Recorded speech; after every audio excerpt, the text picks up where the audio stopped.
जय श्री कृष्ण। राधे राधे। माघ मास मातम्य का छठा अध्याय।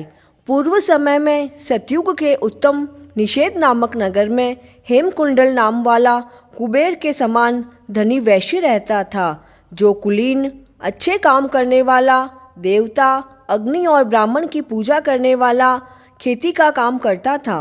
वह गो, घोड़े, भैंस आदि का पालन करता और दूध, दही, छाछ, गोबर, घास, गुड़, चीनी आदि अनेक वस्तु बेचा करता और उसने इस प्रकार बहुत सा धन इकट्ठा कर लिया था।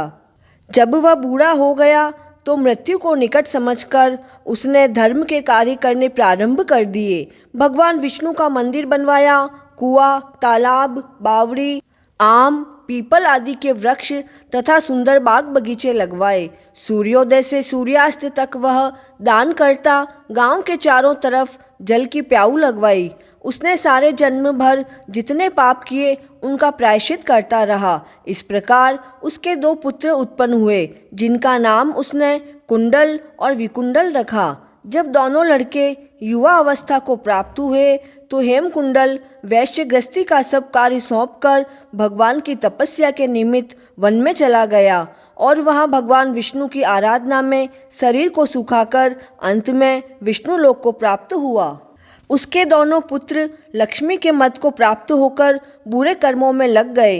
वैश्यागामी वीणा और बाजे को लेकर वैश्याओं के साथ गाते फिरते, अच्छे सुंदर वस्त्र पहनकर, सुगंधित तेल लगाकर, भांड और खुशामदियों से घिरे हुए हाथी की सवारी करते थे और सुंदर घरों में रहते थे।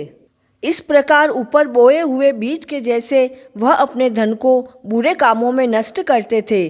कभी किसी सत्पात्र को दान आदि नहीं करते, न ही कभी हवन, देवता या ब्रह्मा जी की सेवा तथा भगवान विष्णु का पूजन करते थे।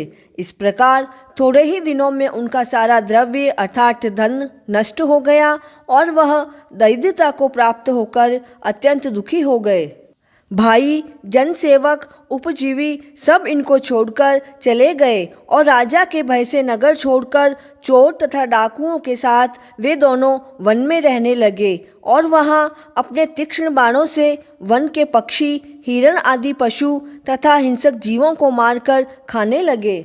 एक समय इनमें से एक पर्वत पर गया, जिसको सिंह मारकर खा गया, और दूसरा वन को गया, जो काले सर्प के डसने से मर गया।